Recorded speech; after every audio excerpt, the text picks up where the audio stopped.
은혜 받으실 말씀은 창세기 37장 9절과 창세기 45장 8절입니다.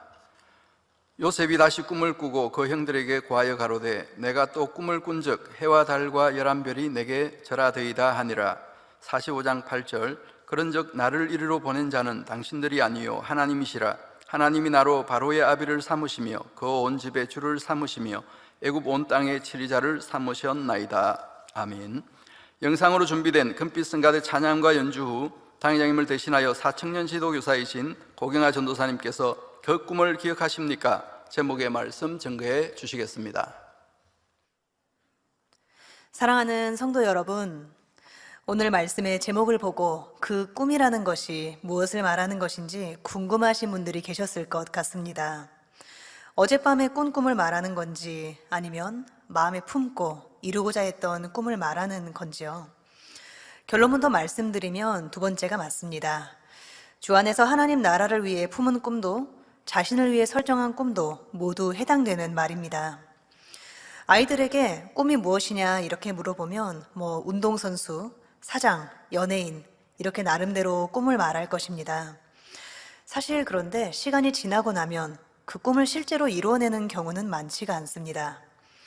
의지가 강하고 또 지혜로워서 처음에 품었던 꿈을 끝까지 이루어내는 경우도 있긴 하지만 대부분은 자신이 무엇을 꿈꾸었는지조차 잊어버린 채로 현실에 적응해서 살아가기 때문입니다. 꿈을 이루는 것이 쉽지만은 않죠. 하지만 하나님께서는 믿음으로는 능히 꿈을 이룰 수 있다 말씀하시는데요. 과연 어떻게 하면 우리들의 꿈을 이룰 수가 있는지 요셉을 통해 살펴보고자 합니다. 세상에서는 아무리 간절히 바라도 여러 가지 제약 때문에 이룰 수 없는 것들이 많습니다. 하지만 우리가 참된 믿음을 가지고 전능하신 하나님께 구한다면 어떤 소망이라도 이루지 못할 것이 없습니다. 눈앞에 보이는 현실이 어떠하든지 끝까지 변치 않는 진실한 마음으로 믿음을 지킬 때 우리는 응답받을 수가 있습니다. 오늘부터 몇 시간에 걸쳐서 살펴볼 인물은 바로 요셉입니다. 그는 이스라엘의 조상 야곱의 11번째 아들로서 하나님이 주신 꿈을 잊지 않고 믿음으로 이루어냈습니다. 어린 시절에 요셉은 아버지의 특별한 사랑을 받으면서 성장했지만 하루아침에 2억만리 타궁으로 종으로 팔려갑니다. 그러나 낭망하지 않고 온갖 어려움을 극복하였고 마침내 애굽 전역을 다스리는 총리 자리에 올랐죠. 과연 요셉은 어떻게 자신의 믿음을 지켰기에 이런 축복을 받을 수가 있었을까요? 오늘은 요셉의 삶과 신앙을 전체적으로 조망해 볼 예정입니다. 그러면서 우리가 깨달아야 할 내용을 크게 4가지로 나누어서 살펴보겠습니다. 그리고 오늘 이후 앞으로 이어질 설교를 통해서 요셉의 삶을 더 자세히 들여다보도록 하겠습니다. 우리가 요셉을 통해 깨달아야 할 내용 첫 번째는 고난을 통해 자신의 부족함을 깨달아야 한다는 것입니다. 야곱은 12아들 중에 요셉을 제일 사랑했습니다. 가장 사랑하는 아내 라헬에게서 노년에 얻은 아들이었기 때문이죠. 얼마나 사랑했던지 화려한 고급 채색 옷을 입히고 다른 아들들은 일하라고 내보냈을 때에도 요셉은 곁에 둘 정도였습니다. 이렇게 요셉이 아버지의 사랑을 독차지하다 보니까 형제들 사이에 문제가 생기기 시작했죠. 요셉에게는 10명의 이복 형들이 있었는데요. 그들은 아버지 야곱이 요셉만 편애하는 것이 늘 불만이었습니다. 더구나 요셉이 형들의 잘못을 시시콜콜 아버지께 일러 바치기 때문에 마음이 좋을 리가 없었죠. 물론 요셉은 형들이 특별히 미워서라기보다는 옳지 않은 것을 그냥 넘길 수 없는 의로운 마음으로 한 행동이었습니다. 하지만 형들은 충분히 감정이 상할 만했죠. 엄밀히 따지자면 요셉의 행동 역시 사랑이 아니었기 때문에 하나님 앞에서 참으로 의롭다 할 수는 없었습니다. 그런데 어느 날 이렇게 불편하던 형들의 마음에 불을 지르는 일이 발생합니다. 바로 꿈자랑이었습니다. 꿈에 형제들이 함께 밭에서 곡식을 묶는데 형들이 묶은 곡식단이 요셉이 묶은 곡식당을 향해서 절을 하더라는 것입니다. 내가 너에게 고개를 숙인다고? 형들의 입장에서는 어이없고 기분 상할 내용이었습니다. 하지만 요셉은 거기서 멈추지 않았습니다. 얼마 후에 요셉은 또 꿈을 꾸었다며 자랑을 합니다. 이번에는 11별뿐 아니라 해와 달까지 자기에게 절하더라는 것입니다. 요셉이 존귀하게 돼서 많은 사람은 물론 부모 형제들까지도 그를 높이게 되리라는 의미가 담겨 있습니다. 이 말을 들은 형들의 기분은 더욱 상하고 말았습니다. 그러잖아도 곱지 않은 동생인데 갈수록 더 얄미운 소리만 하는 것입니다. 이렇게 여러 일들이 쌓여서 감정의 골은 점점 깊어져 갔죠. 결국 요셉은 완전히 미운 털이 박혔습니다. 그리고 마침내 기회가 오자 형들은 요셉을 미디안 상인에게 팔아버립니다. 요셉의 고난이 시작된 것이죠. 네, 요셉은 왜 잡혀가게 되었을까요? 형들이 너무 악해서 원수 마귀사단의 역사를 받았기 때문이었을까요? 네, 물론 그것도 틀린 것은 아닙니다만 그것 때문만이라고는 할 수 없습니다. 형들이 악한 건 사실이지만 요셉에게도 잘못이 없는 게 아니었기 때문이죠. 요셉이 존귀하게 되어서 높임받는 꿈은 하나님께서 주신 영적인 꿈이었습니다. 그래서 오랜 세월 후에는 실제로 이루어지죠. 그렇지만 요셉이 조금 더 지혜롭고 겸손했더라면 어땠을까요? 마음에 잠잠히 담아두었을 것입니다. 공연히 꿈 이야기를 꺼내서 형들의 시기심을 불러일으키지 않았을 것입니다. 낮은 마음으로 형들을 섬기고 또 사랑하면서 마음을 맞춰주지 않았겠습니까? 그렇지만 어린 나이에 아직 자랑하고 싶은 마음도 있었고 주변 사람들의 마음을 살필 줄 아는 그런 덕과 지혜가 부족했습니다. 그래서 결국 고난을 받게 된 것이죠. 요한일서 5장 18절에 보면 하나님께로서 난 자마다 범죄치 아니하는 줄을 우리가 아노라. 하나님께로서 나신 자가 저를 지키심에 악한 자가 저를 만지지도 못하느니라 말씀합니다. 무슨 의미입니까? 따라서 질병에 문제가 있거나 가정일터, 사업터에서 어떤 어려움을 당하고 있다면 먼저 자신을 돌아봐야 한다는 말씀이죠. 우리가 악을 행치 않고 말씀 가운데 살았다면 하나님께서 항상 지켜주십니다. 하나님 말씀대로 살았기 때문에 어떤 질병이 틈탈 리가 없고 가정이나 일터, 사업터에도 어려움이 생길 리가 없는 것입니다. 그런데도 보통은 어려움을 당하면 내가 부모, 자녀 혹은 누구 때문에 이 지경이 되었다, 이렇게 탓을 돌리는 경우가 많으니 참으로 안타까운 일입니다. 네, 왜 안타깝습니까? 만약 이 상황에서 자신을 돌아보아서 문제를 발견한다면 신속히 발전해서 영육 간의 큰 발전을 이룰 것입니다. 그런데 탓을 돌림으로 인해 그 기회를 놓쳐버렸기 때문에 안타깝다 하는 것이죠. 그런데 여기서 신기한 것이 있습니다. 다른 사람의 탓으로 돌려서 그 사람의 잘못을 찾으려고 하면 그 사람의 잘못도 얼마든지 발견된다는 것입니다. 전도사님, 말씀에 비춰보니까 상대도 잘못이 있던데요. 부모 탓이 맞던데, 자녀 때문인 게 맞던데요. 또 친구 때문인 게 맞던데요. 환경 때문이던데요. 내 잘못만 있는 게 아니었습니다. 라는 질문도 저는 실제로 받아본 적이 있었습니다. 근데 그건 당연한 일입니다. 설령 우리가 온영을 이루었어도 하나님을 100% 닮은 것이 아니라고 하지 않으십니까? 하물며 아직 감정과 허물을 다 벗지 못했다면 얼마나 부족함이 많이 배이겠습니까? 서로 다 부족함이 있는 것이죠. 그런 사람들이 섞여 살아가다 보니 자연히 부딪히고 깨지고 그러면서 경작이 이루어지는 것입니다. 그럼 이렇게 서로 부딪힌 상황이 되었습니다. 그 상황에서 승리자는 누가 되는 것입니까? 다 아시겠지만 바로 먼저 변화된 사람이 승리자가 됩니다. 고난을 받더라도 기왕이면 그것을 전화위복 삼아서 더 신속히 발전하는 것이 좋지 않겠습니까? 그러므로 믿음 있는 우리들은 어려움을 겪을 때 먼저 자신의 부족함을 돌아보아야 하겠습니다. 그리고 빚을 리가 발견된다면 철저히 회개할 수 있어야 합니다. 네, 회개와 변화는 빠르면 빠를수록 좋지요. 그게 바로 승리자이기 때문이죠. 그렇게 자신을 돌아보아 새롭게 되는 만큼 응답의 날이 가까워지는 것입니다. 우리가 요셉을 통해 깨달아 봐야 될 두 번째 사항은 어떤 상황에서도 낙심하지 말아야 한다는 것이지요. 요셉 당시의 목동들은 양떼에게 먹일 풀을 찾아서 며칠씩, 또 길게는 그것보다 더 많이 몇 주씩도 집을 떠나서 생활할 때가 많았습니다.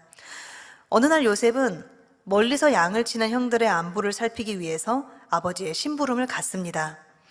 형들은 멀리 요셉이 오는 것을 보지요. 그러면서 꿈꾸는 자가 온다, 꿈쟁이가 온다, 이렇게 비웃습니다. 그리고 그를 죽이기로 모의합니다. 형들에게 붙잡힌 요셉은 채색 옷을 빼앗기고 구덩이에 던져지죠. 르우벤은 맏형입니다. 이제 그는 기회를 보아서 요셉을 살려서 다시 아버지께로 보낼 생각을 합니다. 그렇지만 르우벤이 잠시 자리를 비운 사이에 큰일이 벌어지고 맙니다. 유다의 제안으로 미디안 상인에게 요셉이 팔린 것이죠. 하루아침에 요셉은 애굽의 노예 신세로 전락하고 말았습니다. 피를 나눈 형제들의 손에 의해서 팔려간 것만으로도 충분히 충격받을 일이었겠죠. 게다가 이 미디안 상인들이 멈추지를 않는 겁니다. 멈추겠지. 이제는 멈추겠지. 여기서 그치겠지. 이 여행을 그치겠지 했는데 아무리 바라고 바라도 미디안 상인들의 발걸음은 멈추질 않습니다. 계속 집과는 멀어지는 것이죠. 그렇게 해서 팔려간 곳이 의지할 사람도 하나 없고 또 언어도 다른 나라라면 그 슬픔과 막막함과 또 두려움이 어떠했겠습니까? 그런데 놀랍게도 요셉은 낙심하지 않았습니다. 어떤 어려움 속에서도 하나님께서 자신을 인도하시리라는 그런 믿음이 있었기 때문이죠. 또한 하나님께서 자신에게 주셨던 꿈대로 자신을 존귀한 자리에 이르게 하시리라는 소망과 믿음이 있었기 때문입니다. 그 믿음이 있었기 때문에 요셉은 13년간이나 되는 외롭고 긴 연단의 세월을 잘 이겨낼 수가 있었습니다. 요셉이 팔려간 곳은 애굽 왕의 시위대장 보디발의 집이었습니다. 그곳에서 요셉은 요령 피우지 않고 최선을 다해 일했습니다. 성실하게 직무를 감당했죠. 그렇게 때가 되자 하나님께서 요셉을 주인 보디발의 눈에 띄도록 역사하셨습니다. 보디발은 정직하고 현명한 데다 헌신적인 요셉을 눈여겨봅니다. 그리고 그가 하는 일이라면 하나님께서 다 잘되게 하는 것이죠.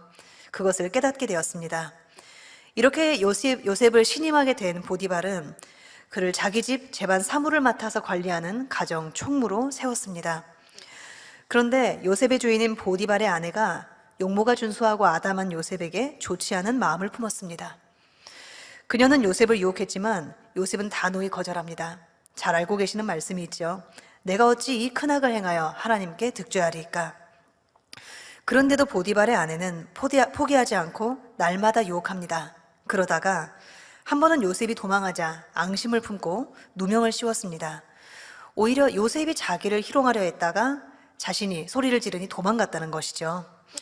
보디발은 이 상황에서 양쪽의 말을 다 듣지를 않습니다. 진실치 못한 아내의 말만 듣고 바로 판단 정죄해버립니다. 화가 잔뜩 나서 왕의 노여움일 산 제수들이 갇히는 깊은 감옥에 요셉을 넣어버립니다. 안타깝게도 이렇게 오해받고 누명을 쓰는 상황은 우리가 사는 현대에도 무수히 발생하곤 합니다. 만약 저와 여러분이 이런 상황에 빠졌다면 어떠할까요? 꿈을 이루기 위해서 혹은 응답받기 위해서 날마다 기도하면서 또 어떤 상황에서도 하나님 말씀대로 살려고 최선을 다했습니다. 그런데 원하는 응답은 오지 않고 오히려 더 큰 어려움이 닥칩니다. 진심이 오해를 받습니다. 했던 말이 와전됩니다. 심지어 야단을 맞거나 내가 하지도 않은 행동으로 큰 불이익과 눈총을 받게 됩니다. 만약 이런 상황에서도 변함없이 기뻐하고 감사하면서 끝까지 하나님을 신뢰하는 사람이 있다면 하나님이 그런 사람을 놓치실 리가 없지요. 넘치게 응답받는 것은 물론이고 불통에 빠지는 것 같아 보여도 형통한 길로 인도받는 기적을 누리게 될 것입니다. 하나님께서는 공의와 질서의 하나님이시므로 기도에 응답하실 때에도 순리를 쫓으십니다. 열매를 거두려면 심은 것이 자라기까지의 시간이 필요한 것이죠. 그렇게 기다리다 보면 때로는 어려운 고비를 만나기도 합니다. 혹은 어떤 때에는 자신의 꿈과는 너무나 거리가 먼 초라한 자리에서 별 진보도 없이 시간만 계속 보내는 것 같은 그런 느낌을 받을 때도 있습니다. 그러나 그 모든 시간들을 끝까지 믿음으로 견뎌내는 사람은 하나님의 연단 가운데 아름다운 그릇으로 나오게 됩니다. 그러면 하나님께서도 더 이상 지체하지 않고 소원을 이루어 주시죠. 이렇게 그릇을 만들기까지의 시간은 사람이 보기에는 또 답답하고 곤고할 수도 있습니다. 하지만 믿음의 눈으로 바라볼 때는 이미 응답을 받았고 열매를 맺는 과정일 뿐입니다. 그래서 마가복음 11장 24절에 말씀하십니다. 무엇이든지 기도하고 구하는 것은 받은 줄로 믿으라. 그리하면 너희에게 그대로 되리라 하시는 것이죠. 당장 눈앞에는 아무것도 없지만 믿음으로 보면 어떻습니까? 신기하게도 이미 열매가 맺힌 것이나 다름이 없습니다. 믿음의 눈으로는 그게 보입니다. 보이니까 열매가 있다고 고백하는 것이 믿음의 고백입니다. 안 보이는데 보인다고 하는 것이 아니라 보여서 보인다고 고백하는 것이 믿음의 고백이기 때문에 믿음의 고백은 거짓말이 아닌 것입니다. 참 신기하고 오묘하며 사람의 생각으로는 이해할 수 없는데요. 그러나 믿음으로 치료받고 응답받으신 경험이 있는 분들은 이 말이 어떤 뜻인지 쉽게 이해하실 수 있으실 겁니다. 회개에서 질병의 원인을 해결하고 공의를 채웠습니다. 그 순간 마음에 찾아오는 거부할 수 없는 담대함을 느낀 적이 있으십니까? 몸은 여전히 아픕니다. 그런데 이상하게도 기쁘고 즐겁습니다. 방금까지 그렇게 어르고 달래던 환부가 신경이 쓰이지가 않습니다. 심지어 내가 지금 아프다는 것을 잊어버리기도 합니다. 당연합니다. 나는 치료를 받았으니까요. 그런 분이 치료받았습니다. 이렇게 믿음으로 고백한다면 그 고백은 바로 이루어지게 되는 것입니다. 응답도 마찬가지입니다. 꿈을 이루기 위해서 그렇게 노력했는데 당장 눈앞에 펼쳐진 것이 불통과 고난뿐일 수 있습니다. 이럴 때 가장 먼저 해야 되는 것이 무엇입니까? 바로 자신을 돌아보는 것이죠. 아까 말씀드렸던 것처럼요. 그러나 정녕 말씀에 비추어서 부족함이 없다면 그때부터는 기뻐하고 감사하면서 믿음의 고백을 하면 됩니다.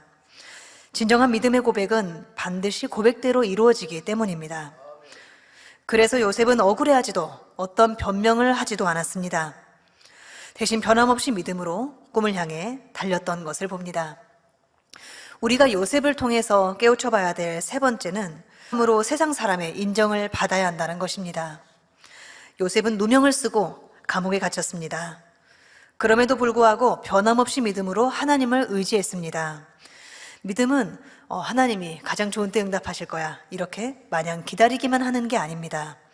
하나님이 가장 좋은 때에 응답하실 수 있도록 부지런히 공의를 채우는 것이 믿음입니다.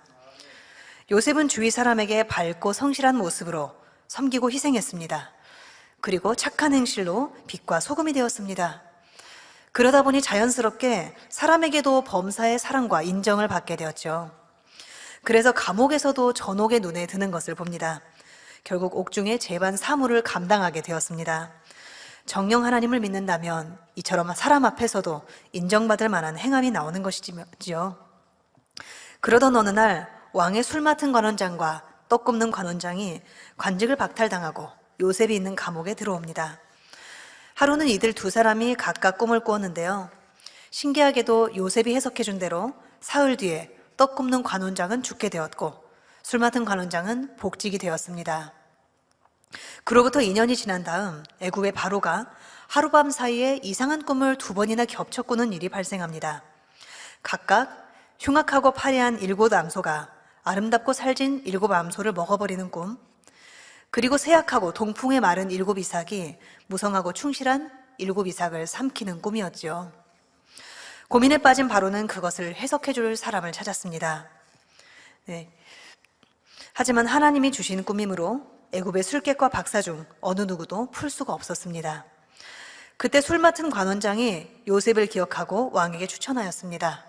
모든 인고의 세월이 끝나고 마침내 요셉의 꿈이 현실로 이루어지는 순간이 온 것이죠. 왕 앞에 서게 된 요셉은 이는 내게 있는 것이 아니라 하나님이 바로에게 평안한 대답을 하시리이다, 이렇게 먼저 하나님을 전합니다. 왕에게 전도를 먼저 하는 걸 볼 수 있습니다. 그 다음에 시원하게 꿈 해석을 해줍니다. 우선 7 좋은 암소와 7 좋은 이삭은 7해의 풍년이고 7 파리한 암소와 동풍에 말라 속이 빈 이삭은 다음에 이어질 7해의 흉년이라는 것입니다. 이 흉년의 기간에 기근이 너무 심해서 이전의 풍작을 기억하지 못할 정도이고 꿈을 2번 겹쳐 꾼 것은 하나님께서 정하신 일이므로 속히 이루어질 것이라는 의미였습니다. 요셉은 여기서 그치지 않고 흉년 대처법까지 명쾌하게 제시합니다. 명철하고 지혜 있는 사람을 택해서 7해의 풍년 동안에 소산을 거두어서 흉년을 대비케 하라는 것이었죠. 요셉이 풀어놓는 하나님의 지혜에 애굽 왕 바로는 감탄하였습니다. 하나님이 이 모든 것을 내게 보이셨으니 너와 같이 명철하고 지혜로운 자가 없도다, 이렇게 얘기하면서 그를 애굽 총리로 세웁니다. 왕 다음가는 직위를 받아서 애굽 전역을 다스리게 한 것이죠. 이는 요셉이 30살이 되던 해일로서 종으로 팔려온 지 13년 만에 이루어진 일입니다. 우리는 그냥 넘어갈 수도 있는 부분이지만 요셉이 13년이라는 긴 시간의 대부분을 감옥에서 보냈다는 것에 주목해야 합니다. 작년 한 해 동안 우리 전 세계가 코로나로 인해서 고통을 받았습니다. 격리 기간이며 마스크 필수 착용이며 모임 금지며 여러 가지 규례도 많았습니다. 철청 없는 감옥에 갇힌 것 같은 답답함을 느끼면서 우울하게 이렇게 보낸 사람들이 많았다고 하죠. 그래서 누군가는 2020년 한 해를 잃어버린 한 해라고 표현하기도 하는 것을 들어보았습니다. 감옥 밖에서도 한 해라는 시간을 충분히 잃어버릴 수가 있죠. 이것을 생각해 보면 감옥 안에서 보낸 요셉의 13년은 충분히 잃어버린 13년이 되었을 수도 있습니다. 하지만 꿈의 사람 요셉은 아마 13년 날수 그 중에 하루도 헛되이 흘려보내지 않았을 것입니다. 13년을 꽉꽉 채워서 말씀으로, 성실로, 선행으로, 지혜로, 지식으로 자신을 철저하게 갈고 닦았습니다. 그래서 수염을 깎고 바로 앞에 서던 날 요셉은 이미 유능한 총리의 자격을 갖추고 있었던 것입니다. 우리가 요셉을 통해서 깨달아야 될 네 번째는 환난 중에도 소망을 잃지 않고 기뻐해야 한다는 것입니다. 과연 요셉의 해몽대로 애굽 전역에는 7년간의 풍년이 있었습니다. 곧바로 7년의 흉년이 이어졌습니다. 그러나 요셉의 지혜로 흉년을 대비했기 때문에 애굽에는 충분한 식량이 있었습니다. 그 소식을 들은 사람들이 애굽으로 몰려왔고요. 그 행렬에는 요셉의 형들도 끼어 있었습니다. 식량을 구하고자 애굽 총리 요셉에게 형들이 절하던 날, 형들의 곡식단이 요셉의 단을 둘러 절하던 그 꿈은 결국 이루어집니다. 비록 형들은 요셉을 시기하고 미워해서 노예로 팔았습니다만 하나님께서는 그 과정을 통해 도리어 요셉을 연단하셔서 애굽 총리로 세우고 부모와 가족까지 구원하게 하신 것입니다. 성도 여러분, 우리에게 주어진 고난은 하나님의 훈련 과정입니다. 어떻게 해서 온 고난이든지 마찬가지입니다. 하나님께서 주신 연단이 아니고 내 잘못으로 인해 온 거라면 축복 아닐 텐데 이렇게 생각할 것이 아닙니다. 자신의 잘못으로 온 고난이라도 회개하고 변화되면 자신에게 복이 됩니다. 회개할 것이 없어도 축복 주시기 위해 온 고난이라면 그건 당연히 복이 되는 것이고요. 우리가 할 일은 무엇입니까? 어떤 고난을 만나든지 하나님을 의지해서 최선을 다해 승리하는 것입니다.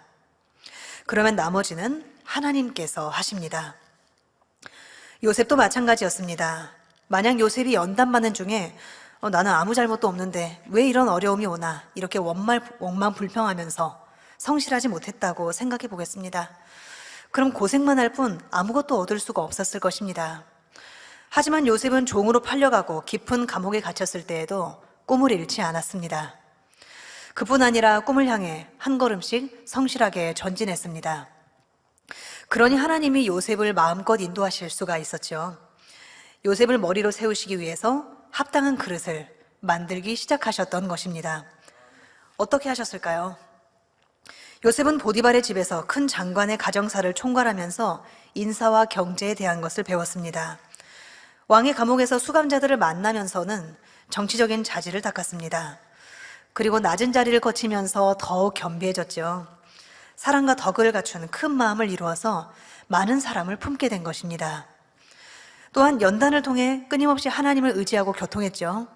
그래서 믿음이 장성한 분량에 이른 것은 말할 것도 없습니다.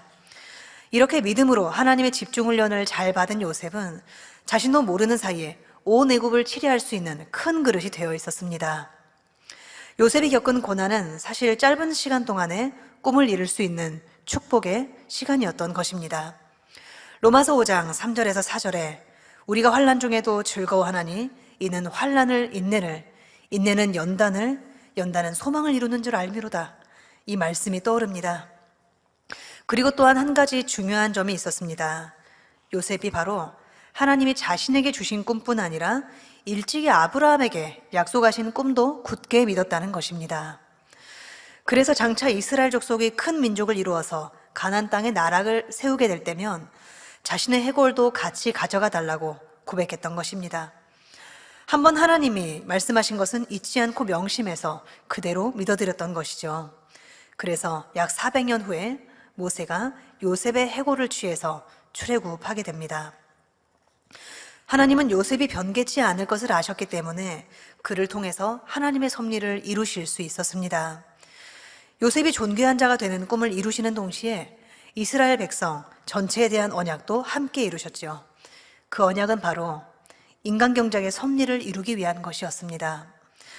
바로 이스라엘 민족을 택하여 나라를 이루게 하시고 그곳에 인류를 구속할 예수님이 나게 하시는 것이었죠. 그러나 요셉 당시 이스라엘 상황은 나라를 이루기엔 아직 미약한 상황이었습니다. 큰 민족으로 성장하기 위해서는 주변의 강한 적들을 피할 수 있는 피난처가 필요했죠.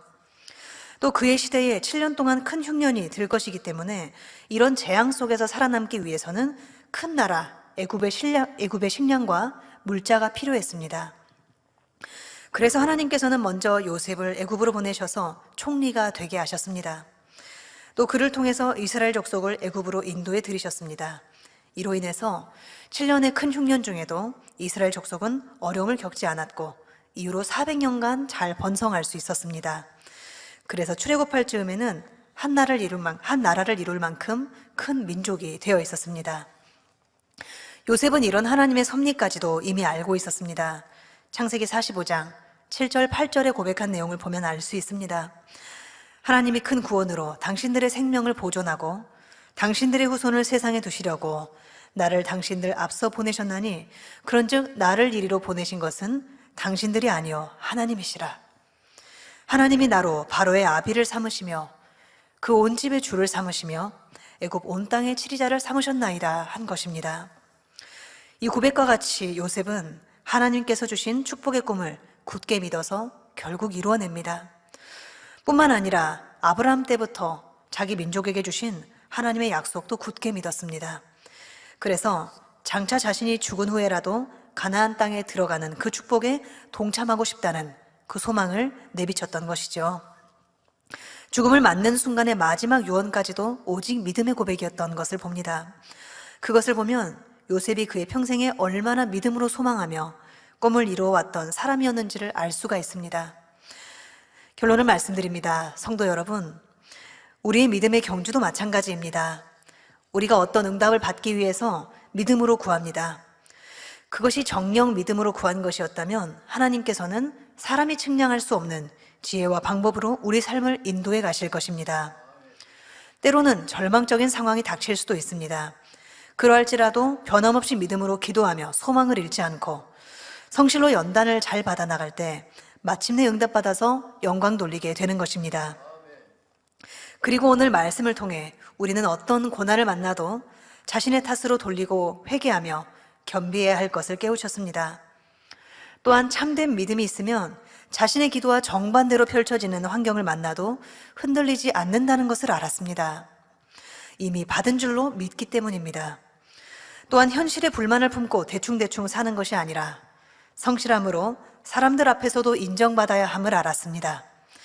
주어진 일에 최선을 다해야 사람에게도 하나님에게도 인정받고 또 영광을 돌리게 됩니다. 자신에게 주어진 연단이 오히려 축복으로 바뀌게 되는 것입니다. 사랑하는 성도 여러분, 그 꿈을 기억하십니까? 한 분 한 분께서 스스로의 삶을 설계하며 꾸었던 꿈이 있으시겠죠? 어떤 꿈이었는지 생각해 보시면 좋겠습니다. 그리고 또 주 안에서 내가 어떠한 믿음의 단계에 도달해야겠다. 0이라는 단계, 온영이라는 단계에 도달해야겠다. 이렇게 뜨거운 마음으로 정했던 꿈도 있으셨을 것입니다. 여기에 더해서 한 가지 중요한 꿈을 더 떠올려 보시면 좋겠습니다. 하나님께서 만민에게 주셨던 세계를 이루라는 꿈 말입니다. 그것은 우리가 가장 미약할 때 받았던 꿈이었습니다. 우리는 만민의 일원으로서 함께 꿈을 꾸었고 함께 달려왔으며 함께 고난을 받고 있습니다. 그 미약했던 우리가 하나님의 역사로 창대해졌었습니다. 지금 주춤한 것 같아 보일 수 있겠지만 다시 창대해질 것이라 믿습니다. 성도 여러분, 우리 모두 그 꿈을 기억합시다. 하나님 마음에 흡족하시도록 세계를 온전히 이루어서 경작의 섭리에 기여합시다. 그리고 훗날 백보자 대심판 자리에서 수고했다, 잘하였다. 이 눈물 나는 한마디를 듣기 위해서 우리 모두 요셉처럼 믿음으로 달려갑시다. 말씀 상고하시면서 통성으로 함께 기도하시겠습니다. 사랑의 아버지 하나님, 감사드립니다. 이렇게 우리에게 요셉을 통해서 믿음이 얼마나 아름답고 귀한 것인지를 깨우치게 하시고 이 말씀을 붙들고 살아갈 수 있도록 인도하심에 감사하며 또한 말씀을 떠올려 주시고 깨우쳐 주시고 풀어 주심도 감사합니다. 말씀을 마음에 새김으로 우리도 이와 같이 이루어서 하나님께서 우리에게 주신 그 꿈과 섭리를 온전히 이루어드리기에 부족됨 없는 모두가 될 수 있도록 축복하여 주옵소서. 감사없고 우리 주 예수 그리스도의 이름으로 기도하옵나이다. 아멘. 涙の中おらる主愛の主それは命与える救いの